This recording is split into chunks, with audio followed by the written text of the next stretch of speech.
Let's talk about strength. Not the kind that lifts weights, but the kind that carries people.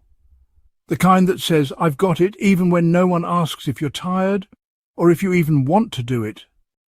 There's something ironic about being the strong one, the reliable one, the one who always comes through. People notice your strength, but not always in the way you think. It becomes invisible, expected, automatic. You end up carrying more, doing more, and being more for others, just because you can. But here's the truth. When you're always strong, people stop asking if you're okay. When you always rise to the occasion, they stop realizing it even is an occasion. Strength, over time, can become a magnet for other people's needs and a hiding place for your own.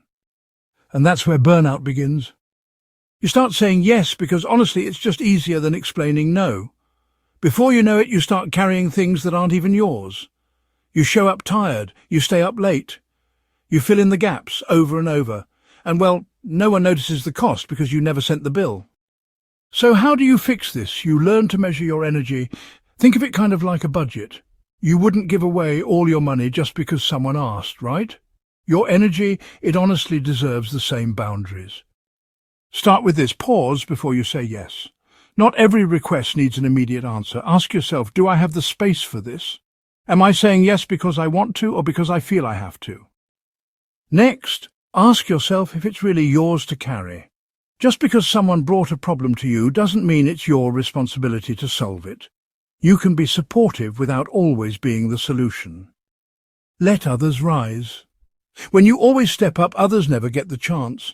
It may feel a bit uncomfortable, but stepping back actually creates room for others to grow. And finally, protect your recovery time. Rest isn't a luxury, it's a requirement.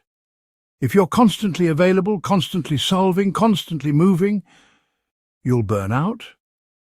Schedule time for nothing. And, defend it like it matters, because it does. Being strong is a gift, but when you give it constantly, without boundaries, it stops being strength and starts being self-neglect. You don't need to prove your worth by how much you can endure. You're allowed to say no. You're allowed to rest. You're allowed to let something or someone wait. Because real strength, it's not in how much you carry, it's in knowing what's worth carrying.